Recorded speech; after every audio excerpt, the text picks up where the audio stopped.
శిలువనాథుడైన ప్రభువును ధ్యానిస్తూ ఉన్నాం. భక్తుడన్నారు, యేసు క్రీస్తుని శిలువా ఎప్పుడో ధ్యానమో చేయో మనసాతోను సోదరా యేసు క్రీస్తుని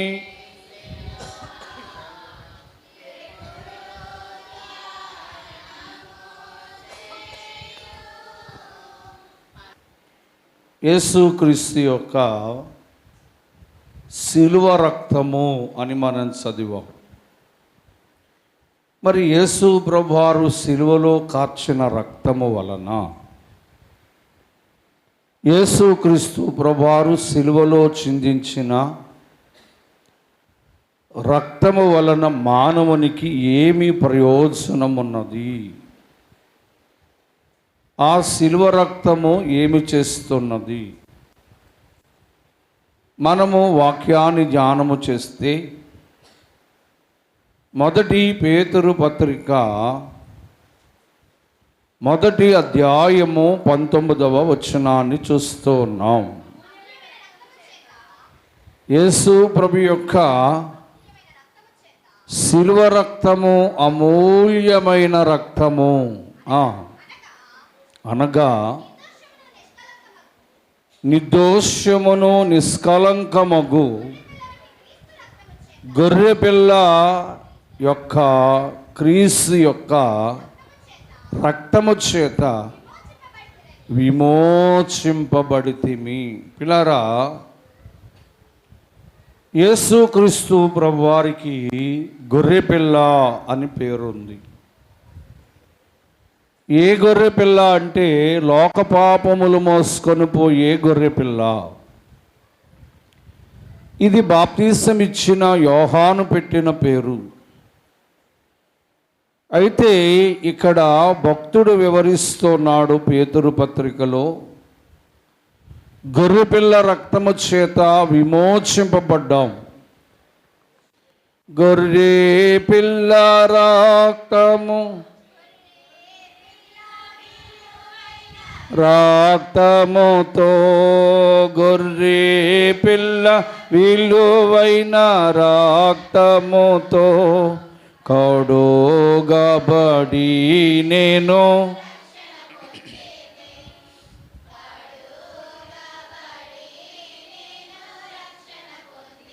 స్నేహితులారా, గొర్రెపిల్ల రక్తము చేత మనము అంటే యేసు ప్రభు యొక్క శిలువ రక్తము చేత విమోచింపబడ్డాము అని చూస్తూ ఉన్నాం. మరి విమోచన అంటే విడిపించుట అని మన అర్థము తెలియచేస్తుంది. మరి దేవుడు యేసు ప్రభు యొక్క రక్తము చేత మనలను దేని నుంచి విమోచించాడు అంటే, ప్రకటన గ్రంథము 1వ అధ్యాయము 6వ వచనములో ఆయన మనలను ప్రేమించి తన రక్తము వలన మన పాపముల నుండి మనలను విమోచించి లేదా విడిపించి, ఆయన రక్తము వలన మన పాపముల నుండి మనము విమోచింపబడుతూ ఉన్నాం. స్నేహితులారా, మన తల్లిదండ్రులు చేసిన పాపమైనా ఆయన మన పాపముల నుండి మనలను విమోచిస్తున్నాడు. అయ్యగారు అన్నారు, లోక పాపములను ఏకాంబుగాని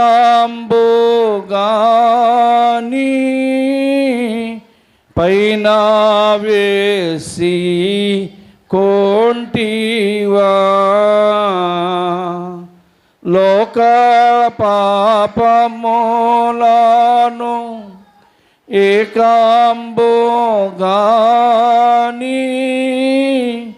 పైన వేసి కొంటివా నీకు ఆకాడి పేదై అధిక భారమాయే ఇది మొదటి సిలువాయేనా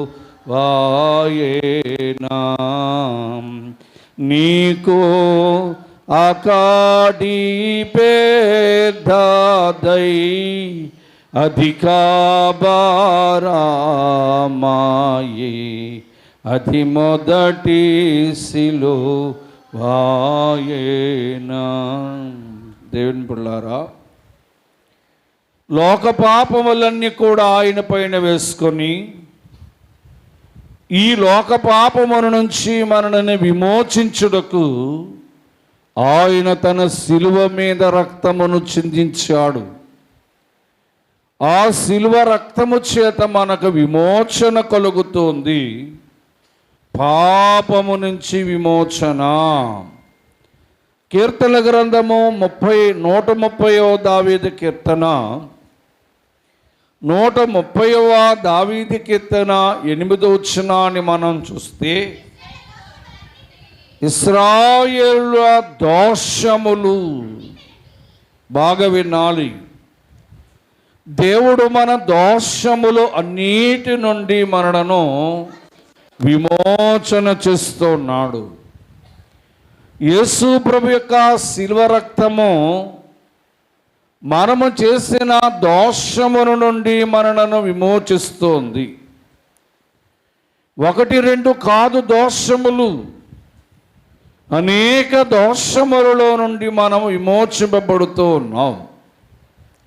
అంటే యేసు రక్తము మనకు విమోచనిచ్చేదిగాను, యేసు రక్తము పాపము నుంచి విమోచించేది, యేసు రక్తము మన దోషముల నుండి మనలను విడిపించి విమోచించేదని దేవుని వాక్యము సెలవిస్తూ ఉంది.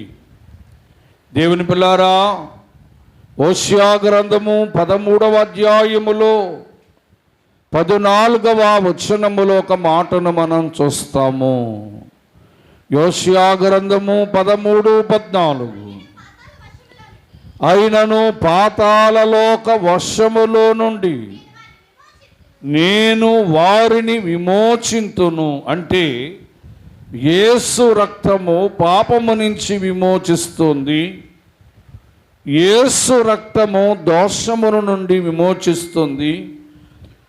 యేసు రక్తమట మనము పాతాళ లోకమునకు వెళ్ళకుండా, మనము పాతాళ లోకములోనికి ప్రవేశించకుండా యేసు రక్తము మనలను పాతాళ లోకము నుండి మనలను విమోచించి విడిపిస్తూ ఉందని ఆయన రక్తము కొరకు ప్రభు సెలవిచ్చాడు.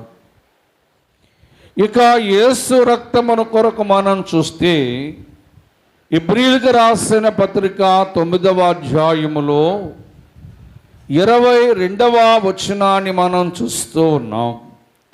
హెబ్రీయులకు రాసిన పత్రిక 9:22లో, మరలా ధర్మశాస్త్ర ప్రకారము సమస్తమైన వస్తువులు రక్తము చేత శుద్ధి చేయబడుచున్నవని, యేసు ప్రభు రక్తము చిందింపకుండా పాపక్షమాపణ కలుగదు. అంటే యేసు ప్రభు యొక్క శిలువ రక్తము పాపములను క్షమిస్తూ ఉంది. పాపములు క్షమించే రక్తం ఇది. స్నేహితులారా, ఎందుకు ఆయన రక్తము పాపాన్ని క్షమిస్తూ ఉందంటే, ఆయన కొరకు ఒక మాట చూస్తాం. మార్కు సువార్త, మార్కు రాసిన సువార్త 2వ అధ్యాయము 7వ వచనములో మనం చూసినప్పుడు, ఆయన ఎందుకు ఇట్లు చెప్పుచున్నాడు, దేవదూషణ చేయుచున్నాడు కదా, ఈ మాట అర్థం చేసుకోండి. దేవుడు ఒక్కడే కదా, దేవుడు ఒక్కడే కదా పాపములు క్షమించువాడు. యేసు ప్రభు రక్తము ఎందుకు పాపాన్ని క్షమిస్తుందంటే ఆయన దేవుడు గనుక. ఆయన దేవుడు గనుక సమస్త మానవాళి పాపములను క్షమిస్తూ ఉన్నది. ఆయన దేవుడు కాకపోతే మనకు పాపక్షమాపణ రాదు. ఈ మార్కు సువార్తలో ప్రభు అన్నాడు, ఇదిగో ఆయన రక్తము, అంటే ఆయన దేవుడైతేనే గాని పాపములు క్షమించలేడు అన్నాడు. గనుక యేసుక్రీస్తు ప్రభు ఆయన రక్తము చిందించచ్చు ఉన్నాడు గనుక, ఆయన దేవుడు గనుక ఆయన రక్తము చేత మనకు పాపక్షమాపణ కలుగుచున్నది. మొదటి యోహాను పత్రిక మొదటి అధ్యాయము 7వ వచనములో ఆయన కుమారుడైన యేసు రక్తము ప్రతి పాపము నుండి మనలను క్షమించి, ఆయన కుమారుడైన యేసు రక్తము ప్రతి పాపము నుండి మనను క్షమించి మనలను పవిత్రులుగా చేస్తుంది. దేవుని పిల్లారా, యేసు రక్తము మనలను క్షమించడమే కాక, యేసు రక్తము మన పాపములు క్షమించడమే కాక, యేసు రక్తమట మనలను పవిత్రుడుగా చేస్తుంది. దేవుని వాక్యములో మనం చూస్తూ ఉన్నాం, మనము పవిత్రులము కావాలనంటే, మనము పవిత్రులుగా జీవించవలను అంటే ఆయన రక్తము వలన మన పాపములు క్షమింపబడి మనము పవిత్రులుగా చేయబడుతూ ఉన్నాం.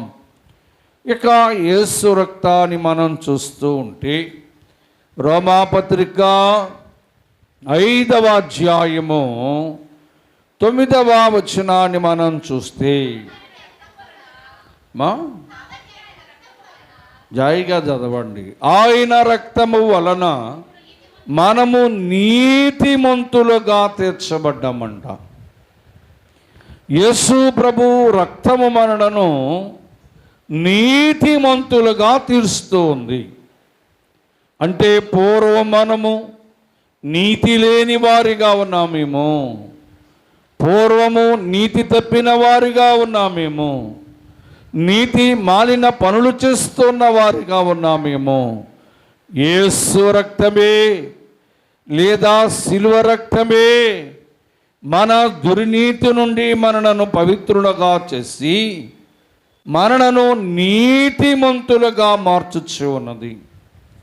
మత్తయి సువార్త 27వ అధ్యాయములో పిలాతు అన్నాడు 24వ వచనములో, ఈ నీతిమంతుని రక్తమును కొరకు నేను నిరపరాధి. యేసు ప్రభు వారి కొరకు, ఆయన రక్తము కొరకు ఒక అన్యుడు సాక్ష్యం ఇస్తున్న సాక్ష్యం ఏంటంటే ఆయన నీతిమంతుడు, ఆయన రక్తము నీతిమంతుని రక్తము అని సాక్ష్యం ఇచ్చాడు. మరి ఇవాళ మనను నీతిమంతులుగా మార్చేది ఆయన రక్తమే. ఎవరు ఆయన రక్తములో కడగబడుతున్నారు, ఎవరు ఆయన రక్తాన్ని స్వీకరిస్తూ ఉన్నారు, ఎవరు ఆయన రక్తములో ప్రోక్షింపబడుతూ ఉన్నారు, ఆ నీతిమంతుని రక్తములో కడగబడినా, ఆ నీతిమంతుని రక్తమును మనము తీసుకున్నా మనము కూడా నీతిమంతులుగా తీర్చబడతాం. మరి నీతిమంతులుగా తీర్చబడడం వలన ఉపయోగమేమిటో మత్తయి సువార్త 13వ అధ్యాయము 49వ వచనాన్ని మనం చూస్తూ ఉన్నాం. ఎందుకంత కంగారు పడుతున్నాం? అలాగనే యుగ సమాప్తి యందు దేవదూతలు వచ్చి నీతిమంతులలో నుండి దుష్టులను వేరుపరుస్తారట, యుగ సమాప్తిలో ఎవరెవరు వేరుపరచబడుతున్నారంటే యేసు ప్రభు యొక్క రాకడలో దేవుని పిల్లలారా మనము చూస్తే దుష్టులలో నుంచి నీతిమంతులు వేరుపరచబడుతూ ఉన్నారు.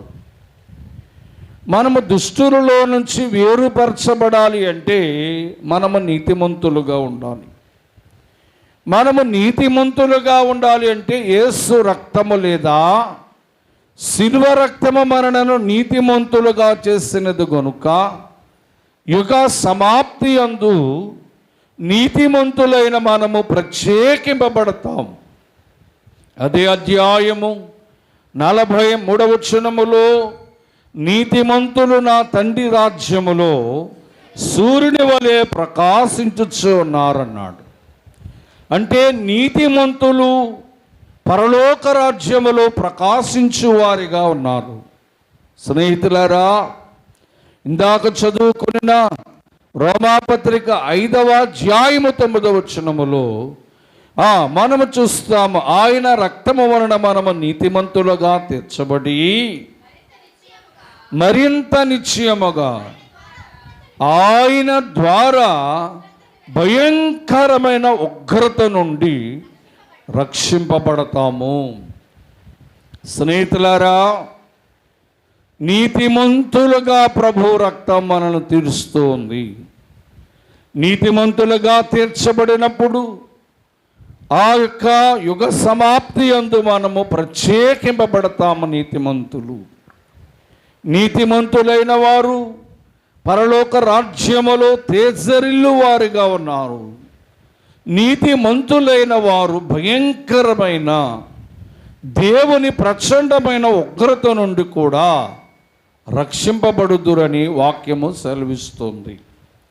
మరి యేసు యొక్క శిలువ రక్తము మనలను నీతిమంతులుగా మార్చుచు ఉన్నదని మనము గ్రహించుకోవలసిన వారం.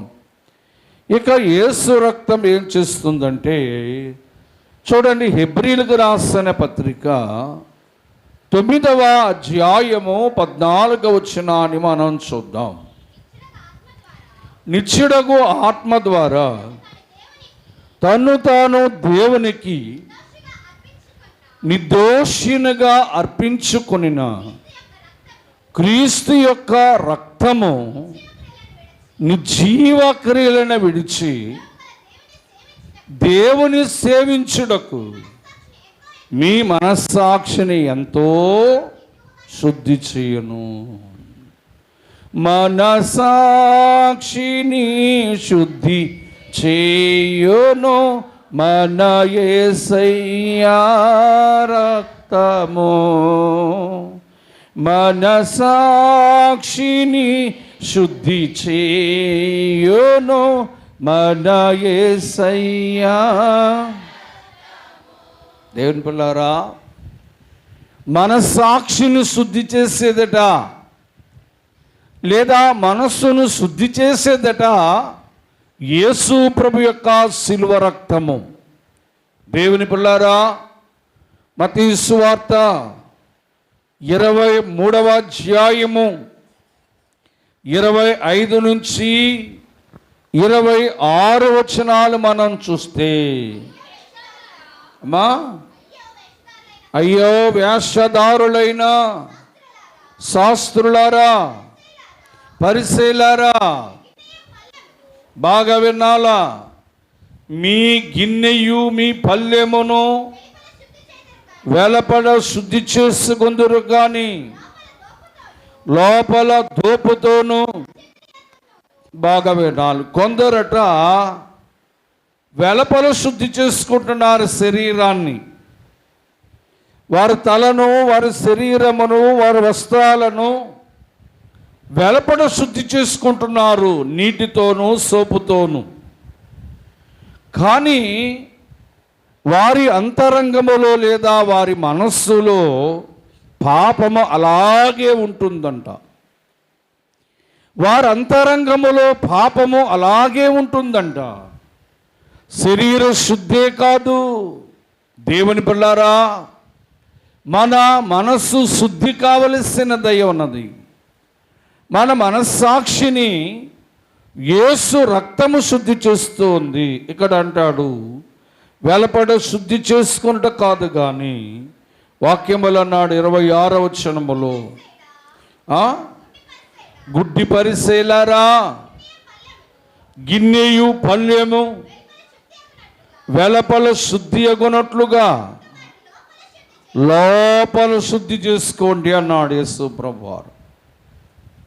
మీ శరీరాన్ని శుద్ధి చేస్తున్నారు, మీ తలను శుద్ధి చేస్తున్నారు, మీ చేతులను శుద్ధి చేసుకుంటున్నారు, మీ పాదాలను కడుక్కొని శుద్ధి చేసుకుంటున్నారు, మీ గిన్నెయు మీ పల్లెయము కూడా వెలపడ బయట శుద్ధి అవుతున్నది కానీ మీ లోన శుద్ధి చేయబడాలి. మీ అంతరంగములో ఉన్న మనస్సాక్షిని, మీ అంతరంగములో ఉన్న హృదయమును, మీ అంతరంగ స్వభావమును శుద్ధి చేసేది ఏమైనా ఉన్నదంటే అది ఒక్కటే, యేసు రక్తం. యేసు రక్తమట మన లోపల శుద్ధి చేస్తోంది. మనలో ఉన్న పాపాన్ని శుద్ధి చేస్తూ, మన పాప అపవిత్రతను శుద్ధి చేస్తూ మనలను పరిశుద్ధపరుస్తుంది దేవుని ప్రియులారా. గనుక యేసు రక్తము మనలను శుద్ధి చేసే రక్తముగా మనం చూస్తూ ఉన్నాం. ఇక హెబ్రీయులకు రాసిన పత్రిక 10వ అధ్యాయము 20వ వచనాన్ని చూద్దాం. హెబ్రీయులకు రాసిన పత్రిక 10వ అధ్యాయము 20వ వచనాన్ని మనం చూద్దాం. ఆయన రక్తము వలన పరిశుద్ధ స్థలమునందు ప్రవేశించుటకు, చాలు పిల్లరా, పూర్వము పరిశుద్ధ స్థలములోనికి మనకు ప్రవేశము లేదు. వాక్యం చూద్దాం. చూడండి, వాక్యములో హెబ్రీయులకు రాసిన పత్రిక 21వ అధ్యాయము 23 నుంచి 24 వచనాలు మనం చూద్దాం. లేమీకాండం 21, లేమీకాండము 21వ అధ్యాయము, మెట్టుకొతడు కలంకము గలవాడు గనుక అడ్డతెర, అంటే దేవుని ఆలయములో ఒక తెర ఉండేది. కలంకము గలవారైనా, పాపము చేసిన వారైనా పరిశుద్ధ స్థలములో ఉన్న అడ్డ తెరకు ముందు వారు చేరకూడదు అని అడ్డుగా ఒక తెర ఉండేది. దేవునికి మనుష్యులకు ఒక తెర అడ్డుగా ఉండేది. వారు తెర అవతలే ఉండాలి, అంటే ఆవరణములో ఉండాలి కానీ పరిశుద్ధ స్థలములోకి రాకూడదు. చదవండి 24వ వచనములో, బలిపీఠమును సమీపించకూడదు, నా పరిశుద్ధ స్థలములో. చూసారా, పరిశుద్ధ స్థలములో ఒక తెర అడ్డుగా ఉండేది. ఈ తెర అడ్డుగా ఉండేది కనుక ఎవరునూ కూడా ఆ తెర దాటి లోనకి ప్రవేశించకూడదు దేవుని మందిరములోనికి. దేవుని మందిరములో ఈ తెర అడ్డముగా ఉండి దేవునికి మనుష్యులకు మధ్యగా ఉండేది తెర. యేసు ప్రభువారు సిలువ వేయబడిన తర్వాత లోకాసువార్త 23వ అధ్యాయము 44 నుంచి 46 వచనాలు చదువుకుందాం. అప్పుడు రమారమి మధ్యాహ్నమాయను,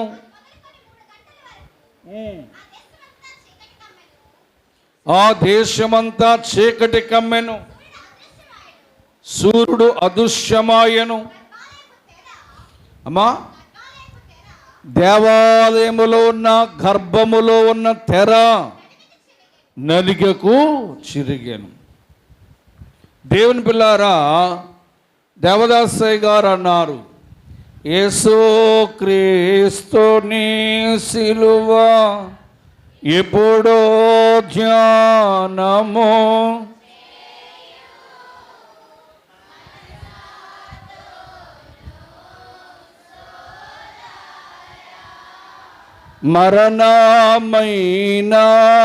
మరణమైనప్పుడు ధరణీవునికెనో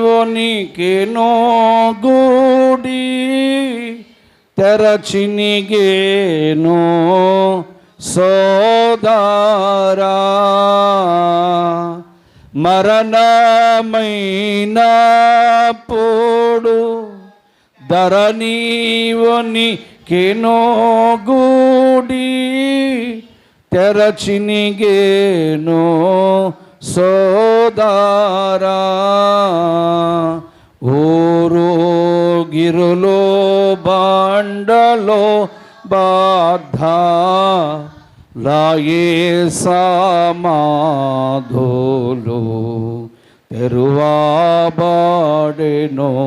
సోదరా. యేసు ప్రభువారు మరణమైనప్పుడట దేవాలయములో గర్భములో ఉన్న గర్భగుడిలో ఉన్న తెర అంటే పరిశుద్ధ మందిరములో పరిశుద్ధ స్థలములో ఉన్న తెర పైనుంచి కిందకి చినిగిపోయిందంట. ఇది చాలా బలమైన తెర, దాదాపు చాలా దళసరగల తెర. అటు ఇటు 2 ఏనుగులు కట్టి లాగితే చిరగని తెర యేసు ప్రభువారు సిలువలో మరణించటం వలన ఆ తెర చిరిగిపోయిందట. ఆ తెరను చిరిగి వేసిన తర్వాత ప్రభు అన్నాడు, ఎబ్రీయులకు రాసిన పత్రిక 10వ అధ్యాయము 19వ వచనాన్ని మనం చూస్తూ ఉన్నాం. 10వ అధ్యాయము 19వ వచనం, సహోదరులారా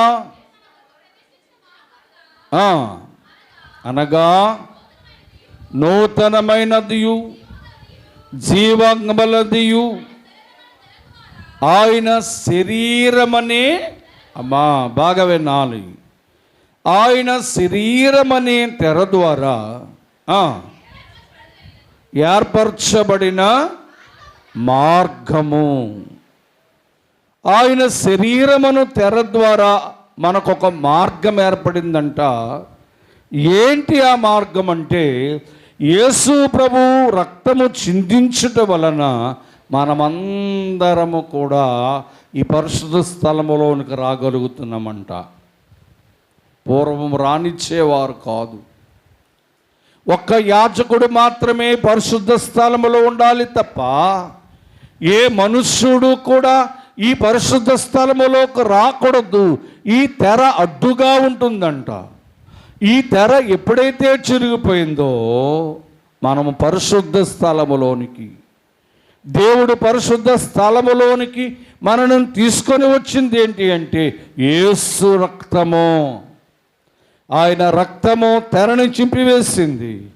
ఆయన రక్తము అడ్డును తొలగించింది. ఆయన రక్తం మనల్ని పరిశుద్ధ స్థలములోనికి తీసుకొని వచ్చిందని మీకు నేను తెలియజేస్తూ ఉన్నాను. పిల్లరా, ఇంకా యేసు రక్తాన్ని చూస్తే చూడండి, శిలువ రక్తం ఏం చేస్తుందంటే ఎఫెసీ పత్రిక 2వ అధ్యాయము, త్వరగా ఎఫెసీ పత్రిక 2వ అధ్యాయము 13వ వచనాన్ని మనం చూస్తే, అయితే మునుపు మనం దూరస్తులము, క్రీస్తు రక్తము వలన మనము పూర్వము దూరస్తులంట. ఎందుకు దూరస్తులయ్యాము అంటే కొలస్సీలకు రాసిన పత్రిక 1వ అధ్యాయం, ఈ 1వ అధ్యాయము 21వ వచనాన్ని మనం చూస్తాము. గత కాలమందు దేవునికి మనం దూరంగా ఉన్నామంట. అమ్మా, ఏ క్రియలు? దుష్క్రియల వలన మనం దూరంగా ఉన్నాం. ఎప్పుడైతే యేసు ప్రభువారు సిలువలో గాయపరచబడి ఆ సిలువ రక్తము చేత మనల్ని ఏం చేశాడంటే మన దుష్క్రియల నుంచి విడిపించాడు, విరోధ భావము నుంచి విడిపించి మనను దేవునికి సమీపస్తులుగా చేశాడు. దూరంగా ఉండేవారన్నమాట. దేవదాసయ్య గారు అన్నారు అందుకే, దూరమునకు పోయి నీ ధరి చేరనంతిని నాయనా, దూరమునకు పోయి నీ ధరి చేరనైతిని నాయనా, నేను కారు మూర్ఖపు బిడ్డనైతిని కారువనమున నాయనా, నన్ను దిద్దుము చిన్న ప్రాయము సన్నుతుండగు. ఏమ్మా, ఈ చిన్న కుమారుడు తండ్రికి దూరం అయిపోయాడు. నువ్వు కూడా దేవునికి దూరంగా ఉంటున్నావా? ప్రార్థనకు దూరంగా ఉంటున్నావా? ఆరాధనకు దూరంగా ఉంటున్నావా? మందిరానికి దూరం అయిపోతున్నావా? దూరము అయిపోతే కారు మూర్ఖపు బిడ్డలైపోతాము. దేవుని పిల్లారా, మునుపు మన దుష్క్రియలను బట్టి, అంటే పాప క్రియలను బట్టి మనం దేవునికి దూరస్తులుగా ఉండేవారు. ఈ దేవునికి దూరస్తులుగా ఉన్న మనలను క్రీస్తు యొక్క శిలువ రక్తము చేత ఆయనకు సమీపస్తులుగా మార్చింది. సమీపముగా తీసుకొని వచ్చింది ఏంటంటే యేసు రక్తము. ఇక యోహాను సువార్తలో 6వ అధ్యాయము 55 వచనాన్ని చదువుకుందాం. నా శరీరము నిజమైన ఆహారము, నా రక్తము నిజమైన పానము.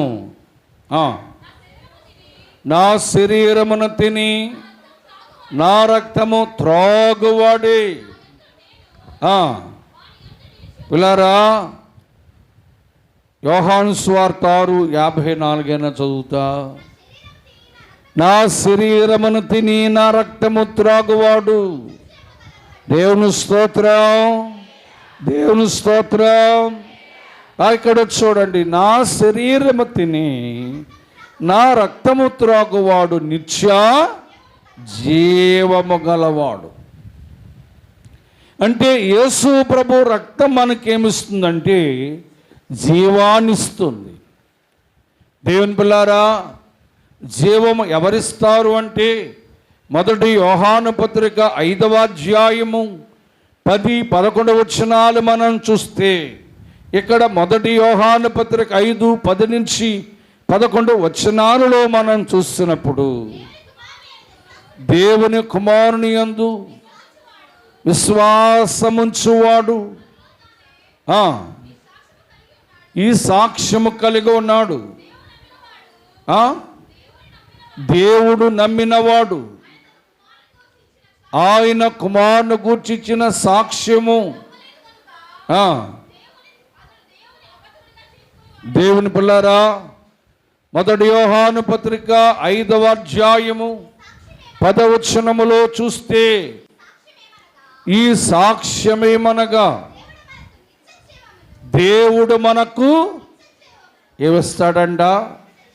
దేవుడు మనకి నిత్య జీవాన్ని ఇస్తూ ఉన్నాడు. యేసు ప్రభు దేవుడు గనుక ఆయన రక్తములో మనకి జీవము దొరుకుతుంది. దేవుని పిల్లారా, వాక్యం చూస్తే 11వ వచనములు అంటున్నాడు, దేవుని కుమారుని అంగీకరించిన వాడు నిత్య జీవము గలవాడు. దేవుని కుమారుని అంగీకరించని వాడు నిత్య జీవము లేనివాడు.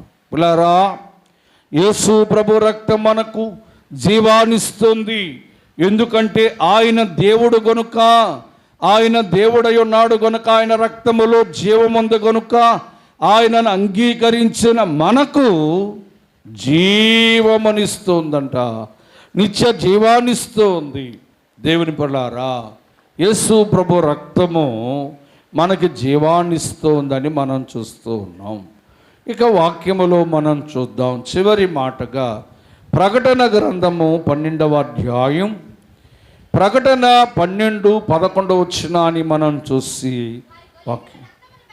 ఆ గొర్రె పిల్ల రక్తమును బట్టి, తామిచ్చిన సాక్ష్యమును బట్టి వారు జయిస్తూ ఉన్నారు. అంటే యేసు ప్రభు అనే గొర్రె పిల్ల రక్తము చేత మనము జయము పొందుతున్నాం. ఏం పొందుతున్నాం? జయం పొందుతున్నాం. దేని మీద జయం అంటే, 1 యోహాను పత్రిక 5వ అధ్యాయము 5వ వచనములో ఆయన మనకొక జయం ఇస్తున్నాడు. లోకమును జయించేవారెవరు అంటే, యేసు రక్తము మనకు లోకం మీద జయమిస్తుంది. లోకాన్ని మనం జయించగలుగుతూ ఉన్నాం. పిల్లరా, లోకములో మీకు శ్రమ కలుగును, అయినను ధైర్యముగా ఉండండి, నేను లోకమును జయించాను అన్నాడు. కనుక యేసు ప్రభు రక్తములో జయముంది. ఆయన జయమిస్తున్నాడు. 1 యోహాను పత్రిక 2వ అధ్యాయము 13వ వచనములో కూడా ఒక మాటకు మనం చూసి, కనుక 1 యోహాను పత్రిక 2వ అధ్యాయం 13వ వచనం, యవనస్తులారా మీరు దుష్టుని జయిస్తున్నారు. దేవుని స్తోత్రం. జయము కీర్తనలు జయ శబ్దముతో రయముగా పాడండి, జయమో జయమాయను లేండి, జయమే క్రీస్తుని, జయమే మరణమునా గూడా